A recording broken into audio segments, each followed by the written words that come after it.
Mỗi ít mò chỉ của tao một cổng của gió phong dư. Ở lúc xưa hơn tao chỉ mỗi ít thu phong dư. Và nương nhật khó kia lón cho bên nhau ấy tao chuyện đấy. Thì ở của hai tia.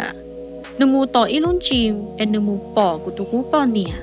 Thì ít thu chín nên em gỡ xít thả em nhớ cho tỏ. Em nương cú bỏ em gỡ tao li o bên lúc li nó lọ lợi.